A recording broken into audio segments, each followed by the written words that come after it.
ব্যক্তি বলছে যে ঠিক আছে, খুব খুশি ব্যক্তি, সরাসরি চলে গেলেন তার বাড়িতে। আমি আয়াতগুলো পরে পড়তেছি, কিন্তু বেশ কয়েকটা আয়াতের ব্যাখ্যা বলি আপনাদের সামনে। যে সমাজসেবা আমরা সবের কাজ খোঁজাই পাই না, যে সবের কাজ কি করব, সবের কাজের মধ্যে খোঁজাই পাই যে আপনার আখাম যা আছে সব। যা হোক, এরপরে গিয়ে বলছে ভাই তোমার এই গাছটা আমার কাছে তুমি দাও, কি চাও বিনিময়? বলছে বেড়া কি, রাসূল সাল্লাল্লাহু আলাইহি ওয়াসাল্লামের কাছে দিতে স্বীকার করি না, তোরে কি দেবো? আমার ওই গাছের মতো গাছ কি আর একটা এলাকায় আছে? এবার মুখ খুলে মানে সব বলতেছে। আর অত মজাদার খেজুর, অত মিষ্টি খেজুর এবং অত ঘন ঘন শাখা, অত ভালো খেজুর গাছ কি আর একটা আছে? তোরে কি দেবো বলো কি? বলছে বেটা দেও, এরপর তো একটা খেজুর গাছ তো, আর বিনিময়তে একটা আছে, তুমি কিসে নেবা?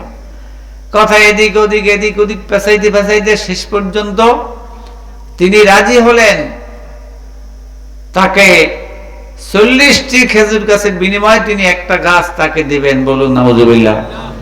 ভাই সাহেব, ওই যে একটু আগে বললাম যে তোমার ভাবি রাজি না, তো বড় পোলায় রাজি না, তা আমি আরেকটু চিন্তা করে দেখি, সব গুন্ডামি কথাবার্তা আপনার। এখন ভাই সাহেব, 40টি খেজুর গাছ একটা বিশাল বাগান না বলেন? একটা খেজুর গাছ, আপনার একটা খেজুর গাছের ডালা যতদূর অতদূর পর্যন্ত ফাঁক দেওয়া লাগে, তখন তো 10 হাত তো একটা ডালা লম্বা হয় বড় গাছে। এরকম 40টা গাছ একটা বাগানে সাজাইলে বিশাল বাগান হয় না? গাছ কিন্তু একটা। ওনার খেজুর গাছ তো আর জান্নাত থেকে লই আই না যে জান্নাতের গাছ আছে। সে বলছে ভাই তুমি এত রাজি? বলছে হ্যাঁ আমি রাজি। বলছে তাহলে ঠিক আছে, অমুক খেজুর বাগানের যা গাছ আছে তুমি তার থেকে গুণে 40টা গাছ নিয়ে যাও। বলুন সুবহানাল্লাহ। ব্যক্তি অত্যন্ত খুশি হলেন, খুশিতে হাসতে হাসতে সে আল্লাহর রাসূল বললেন ইয়া রাসূলুল্লাহ, ওই খেজুর গাছ আপনার, আর আমি যেভাবেই হোক তাকে বাগান ক্লোজ করে দিয়ে আমি খেজুর গাছটা আপনার সামনে নিয়ে আসি। বলুন সুবহানাল্লাহ। আল্লাহ রাসূল খুব খুশি হলেন। রাসূল খুশি হলে তার চেহারা মোবারক একবারে ফকফকা হয়ে যেতেন। ভাইসাব, আল্লাহ রাসূল কি জিনিস শোনেন।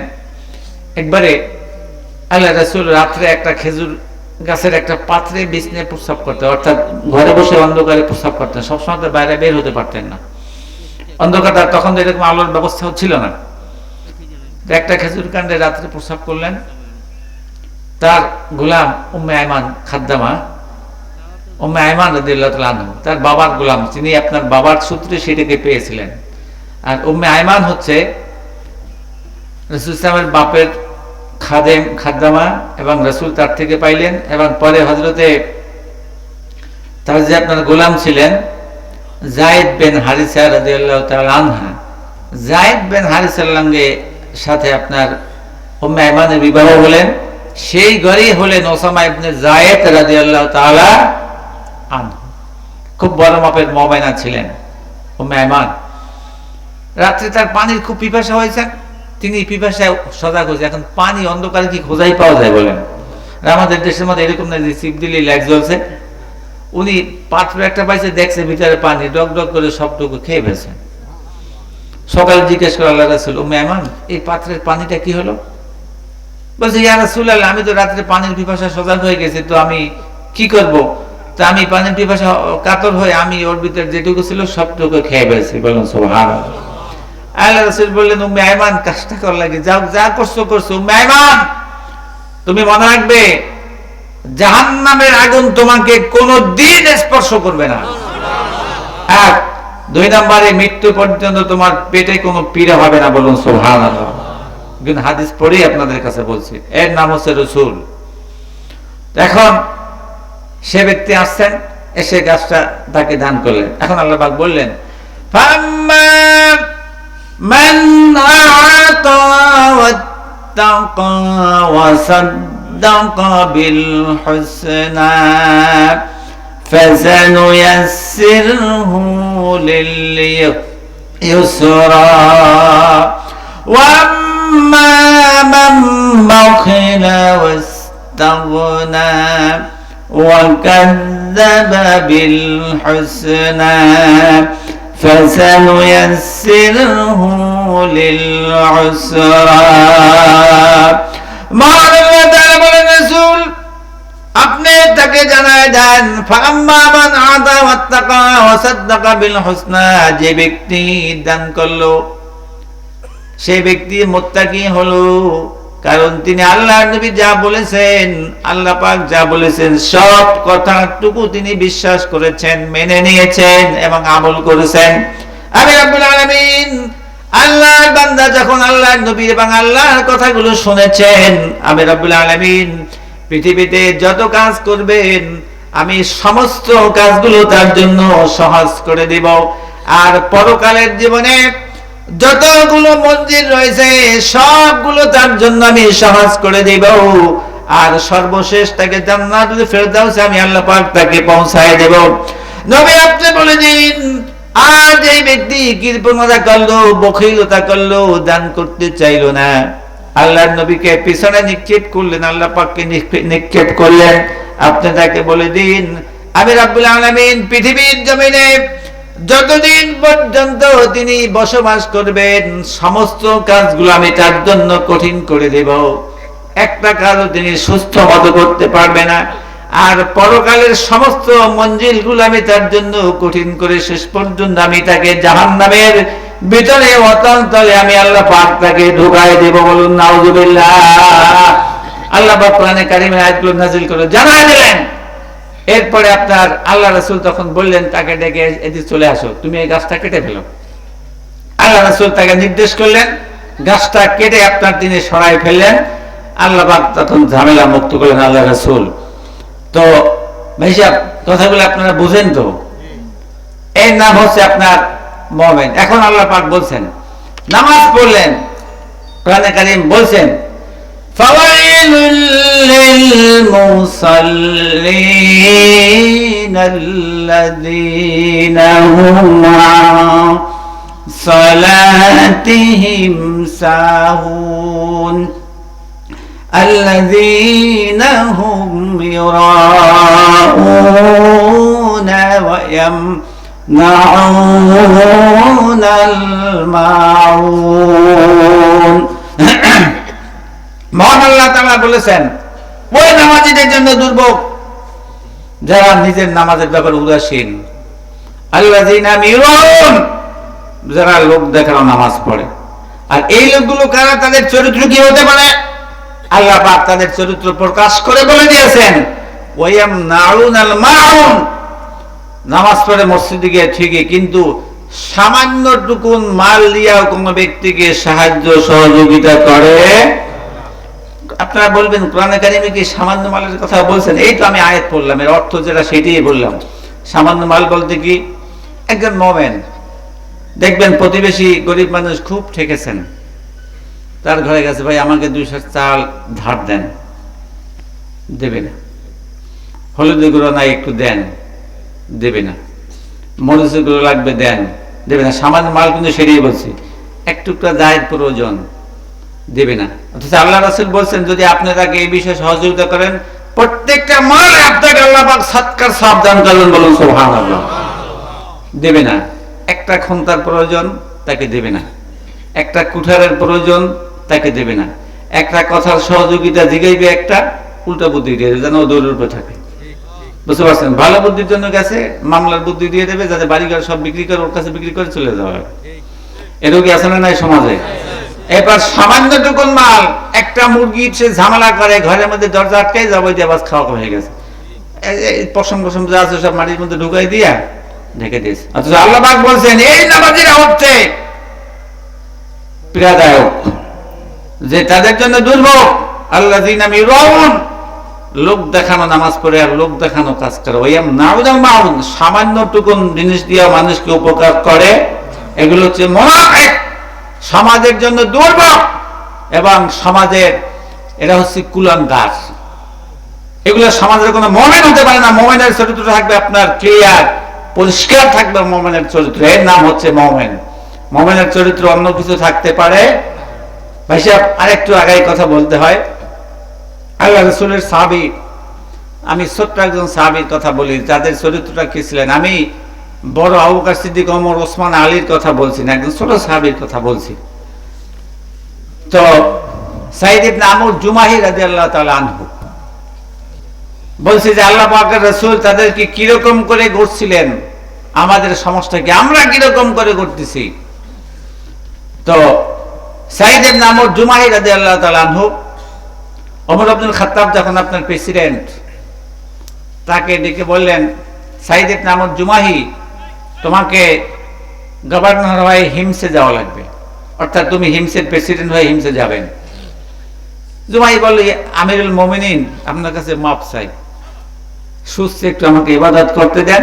ওমর আব্দুল খাত্তাব বলল, হ্যাঁ কি বলো তুমি, আমি কি ক্ষমতা চেয়েছিলাম নাকি? তোমরা সবাই মিলে আমাকে ঘাট ধরে বসাইতেছ, এখন বলো যে আমার ইবাদত করব, তোমার যাওয়া লাগবে ওই জায়গায়, আমাকে কেন বসাইছো? আমি কি চাইছিলাম নাকি ক্ষমতা?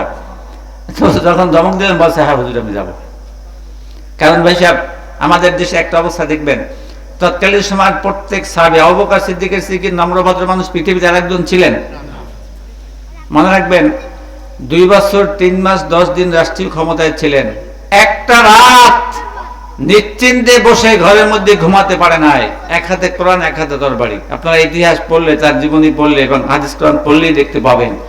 তার মতো ভদ্র মানুষ আকাশ এবং জমিনের নিচে আরেকজন ঘুমাতে পারে না, শুধু দিনের কাজ, দিনের কাজ, দিনের কাজ। আমাদের দেশে কিন্তু ব্যাপারটা ব্যতিক্রম। আমাদের দেশে কবরস্থানে আপনার ইসলাম আছে, বুঝতে পারছেন, সবের কাজ আছে, মসজিদে আছে, কিন্তু আরেক জায়গায় বললে, রাজপথে বললে ইয়ার মেজাজ খারাপ, বুঝতে পারছেন। আমাদের দেশে ইসলাম কবরস্থানে, মসজিদে, দুয়ার মাহফিলে, এ জায়গায় ইসলাম ঠিক আছে, বাড়তি কথা বলবে না। কিন্তু সাহাবায়ে কেরামদের চরিত্র শোনেন। এবার ওমর ইবনে খাত্তাব রাদিয়াল্লাহু তাআলা আনহু হিমসে তাকে গভর্নর করে পাঠিয়ে দিলেন। তো হিমসের লোকেরা কিছুদিন যাওয়ার পরেই বলল, আমিরুল মুমিনিন, আপনি একজন গভর্নর আমাদেরকে দিলেন, গভর্নর তো বেশ কটা দোষ আছে, কারণ আমরা তো মানুষের সাধারণত ভালোটা দেখি কম, দোষটাই দেখি আগে। ওর আগে যে 10টা তার গুণ আছে তা দেখি না, একটা দোষ, সেই দোষটাই কি আগে দেখি আমরা। এটা আমাদের একটা অভ্যাস, আর আমাদের মধ্যে ক্ষমার যোগ্যতা খুবই কম। ভাই সাহেব, যার অপকর্ম তাকে পিছিয়ে দিয়েছেন, বংশমর্যাদা কিন্তু তাকে আগায় যেতে পারবে না। এখন আসি, তো তারা বলল তার দোষ কি? বলল আমিরুল মুমিনিন, তার বেশ কয়েকটা দোষ। বলছে ঠিক আছে, আমি যখন হিমসে সফরে আসবো তখন তাকে নিয়ে তোমরা উপস্থিত হবা, আমার সামনে তার দোষগুলো বলবে এবং আমি তাকে সামনাসামনি তোমাদের জিজ্ঞেস করবো।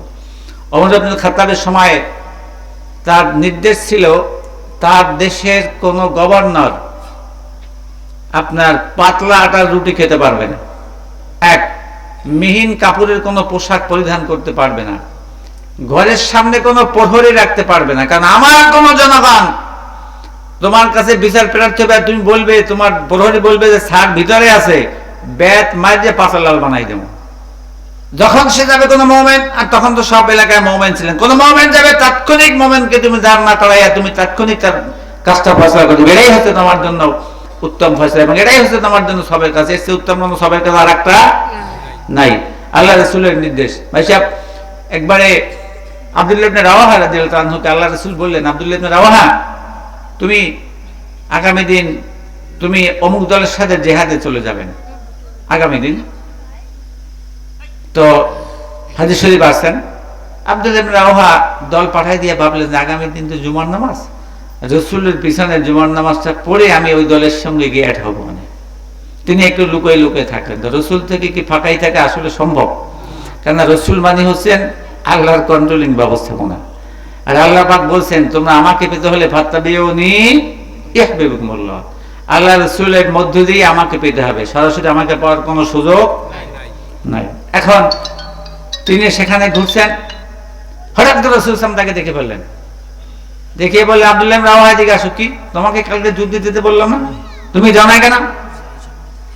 তো আব্দুল্লাহ ইবনে রাওয়াহা তখন, সাহাবায়ে কেরামদের একটা বড় অভ্যাস ছিলেন, তারা রাসূলের সামনে কোনো সময় চাতুরিপানা করতেন না, সরাসরি সত্য কথা বলতেন। বলছে, ইয়া রাসূলুল্লাহ, আমি তো ভাবছি যে আপনার পিছনে জুমার নামাজটা পড়বো, হুজুর জিহাদে গেলে বেঁচে থাকবো, আবার সে জীবিত অবস্থা আসবো, তো আপনার পিছনে নামাজটা পড়ে আমি ওদের সঙ্গে গিয়ে থাকবো।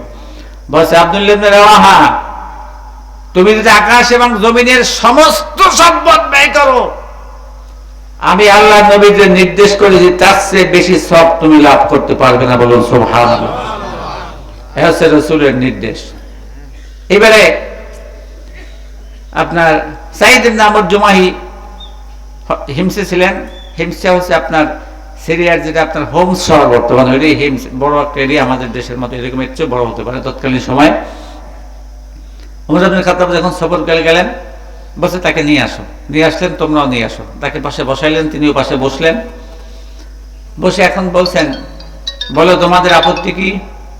বলছে আমিরুল মুমিনিন, প্রথম নম্বর আপত্তি হচ্ছে তিনি সকালবেলা আমাদের সহিত সাক্ষাৎ করে খুব দেরিতে। হুজুর খুব সকালে আমার সহিত সাক্ষাৎ করে, অথচ আপনার ফরমান হচ্ছেন 24 ঘন্টাই ব্যস্ত থাকবেন আমাদের কাজে, কিন্তু সে সকালবেলা আমাদের সহিত দেরিতে সাক্ষাৎ করেন। ভাই সাহেব, একজন প্রেসিডেন্ট কিন্তু বিষয়টা বুঝেন।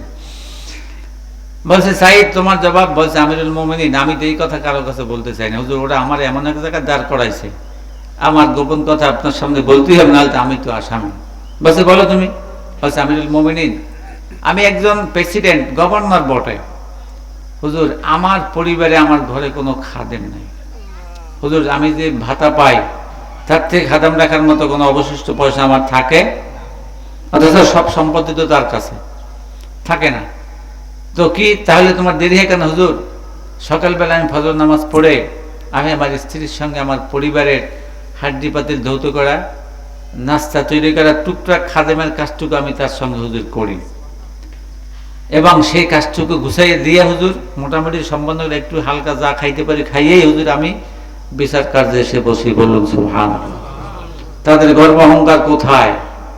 মাটির মানুষ মাটির মতো, অর্থাৎ তাদের প্রত্যেকটা কাজই সদকা। আপনি পরিবারের জন্য যা করবেন সেটাকে সদকা সব আপনি পাবেন না। আল্লাহ রাসূল বলছে, তুমি তোমার ছেলের জন্য খরচ করো সদকা, মেয়ের জন্য খরচ করো সদকা, তোমার স্ত্রীর জন্য খরচ করো সদকা, তাদের পিছনে ন্যায়সঙ্গত করো সদকা, কিন্তু কাজগুলো কিন্তু শরীয়ত সম্মত হইতে হবে। বুঝতে পারছেন? বিষয়টা মাথায় রাখবেন। ছেলে মেয়ের পিছিয়ে খালি সবসময় খরচ করলে হবে না, কিন্তু গাঁজা খাইলে এর পিছিয়ে খরচ করা যাবে না, শরীয়ত মত হয়ে যাবে। যাই হোক, এরপরে বলছে আপনারা শুনছেন? বলছে হ্যাঁ। 2 নম্বরের আপত্তি কি? 2 নম্বর আপত্তি হচ্ছে হুজুর আপনার এই সাহাবী আমাদের প্রেসিডেন্ট হুজুর, সে মাসে একদিন কারোর সঙ্গে সাক্ষাৎ করে না। 73 নম্বর হুজুর, সে আমাদের সঙ্গে রাত্রে কোনো সাক্ষাৎই করে না, সে সারাদিন সাক্ষাৎ করে, রাত্রে তাকে খোঁজাই পাই না। এখন বললেন সাইদ তুমি রাত্রে সাক্ষাৎ করো না কা? আমিরুল মুমিনিন, হুজুর এটাও তো বলতে চাই না হুজুর, ওগো ঝামেলা এমন বাজাইছে না, আমি না বলেই পারছি না। বলছে আমিরুল মুমিনিন, আমি আমার সকাল থেকে সন্ধ্যা পর্যন্ত ওদের জন্য হুজুর বাজেট করে দিয়েছি হুজুর, আমি আমার রাতটা আমার আল্লাহর জন্য বাজেট করে দিয়েছি। বলুন সুবহানাল্লাহ। হুজুর আমি রাত্রে একটু ইবাদত করি। এটা হুজুর বলতে চাই না, কিন্তু ওরা হুজুর এমন জায়গায় নালিশ করছে, আমি না বললে তো আমি তো আসামি। বিষয়টা খেয়াল করেন, একজন প্রেসিডেন্ট, কিন্তু আমাদের দেশের মেম্বার সাহেবের খোঁজাই পাবেন নাকি? খোঁজাই পাবেন? আরে বাবার বাবা, হ্যাঁ মেম্বার হয়েছে মানে 10 আঙ্গুলে ঘি খেলি পড়ে। পাবলিকের কুদশা যত রকমের বাজু সব কোথায় মনে রাখবেন। ফিনিশিং এ আল্লাহর সহিত প্রত্যেকটা মানুষকে দাঁড়াইয়া জবাবদিহি করতে হবে। তার কয়টা কদম জমিনে ফেলেছেন প্রত্যেকটা বিষয় জবাবদিহি করতে হবে। 4 বার বললেন হুজুর মাসে একদিন তিনি কারো সহিত সাক্ষাৎ করে না। এখন বললেন আর করলেও বিকালে। বলছে সাইদ তুমি মাসে একদিন কারো সহিত সাক্ষাৎ করো না কা? সাইদ ইবনে আমর জুমাই বলল হুজুর এইটা ওরা আর একটা ঝামেলা বাজাইছে, তাও তো আমাকে বলতে হবে। বলছে হ্যাঁ অবশ্যই তোমাকে বলতে হবে, সব লোকজন বসা আর সে স্বয়ং খলিফা বসা। সাইদ ইবনে জুমাই বলছেন আমিরুল মুমিনিন, আমি হুজুর গভর্নর বটে, প্রেসিডেন্ট বটে হুজুর, আমার ব্যবহারের কাপড় হচ্ছে একটা। বলুন সুবহানাল্লাহ। হুজুর আমার ভাতার থেকে বেতন থেকে আর একটা কাপড় কেনার মতো সুযোগ আমার আর হুজুর, আমি সেই কাপড়টা মাসে একবার নিজ হাতে ধৌত করি। বলুন সুবহানাল্লাহ।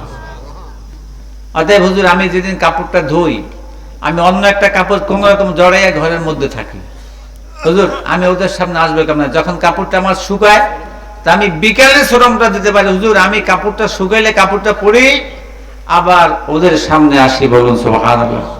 রাসূলের ঘোড়া সাহাবী, যে সাহাবীর আপনার অপকর্ম ছাড়া কিছু বুঝতেন না, সেখানে আল্লাহ রাসূল তাদেরকে যে ওই যে আপনার পরশপত্র বানাইলেন, কিভাবে বানাইলেন দৃষ্টান্তগুলো আপনারা একটু মনে রাখবেন, যে আপনার কি কাজ তাদের এবং সব তারা কি কায়দায় খোঁজ করতে, যাদের হাতে লক্ষ লক্ষ দিনার টাকা উপার্জিত হতো, তাদের চরিত্র, তাদের খাসাল, তাদের আমল কি ছিলেন।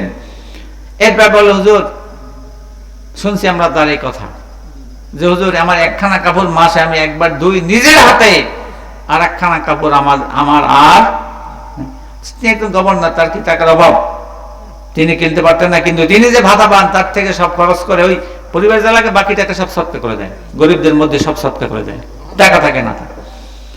বলছে হুজুর 4 নম্বরে উনি যখন মসজিদে খুতবা দিতে বসে, তো কিছুক্ষণ খুতবা দেওয়ার পরই বেহুশ হয়ে পড়ে, হুজুর আর কোনো হুশ থাকে না। বলছে তুমি এটা করো কেন আমিরুল মুমিনিন? এটাও তো বলতে চাই না। হুজুর তাহলে শোনেন। ওরা তো বলছে বলাই লাগবে আমার।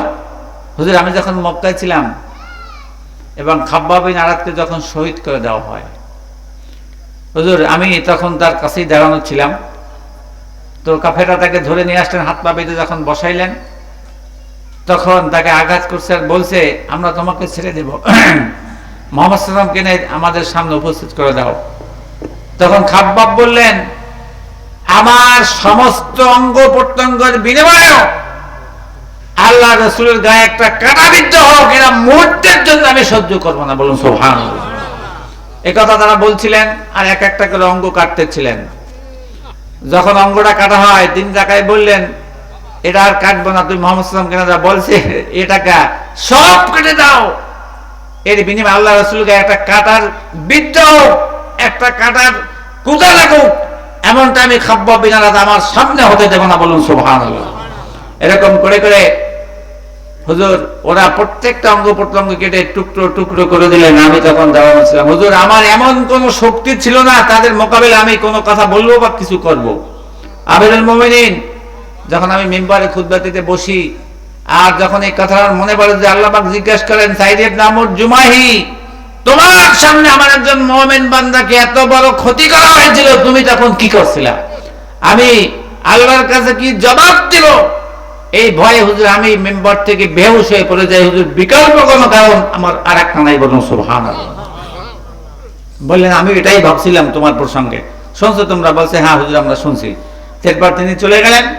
ওমর আব্দুল খাত্তাব তাকে 1 লক্ষ দিনার পাঠায় দিলেন। কিন্তু তিনি গাড়ি গিয়ে বললেন বিবি সাহেবকে, আমার বিবি সাহেব একটা ভালো সুসংবাদ নিয়েছি। বলছে সেটা কি? বলছে তুমি কিছু কাজ করলে আল্লাহ পাক তোমাকে জান্নাত দেবেন। বলছে হ্যাঁ তাহলে সেটাই তো চাই, কারণ তাদের স্ত্রীরাও তো সেরকম ছিলেন।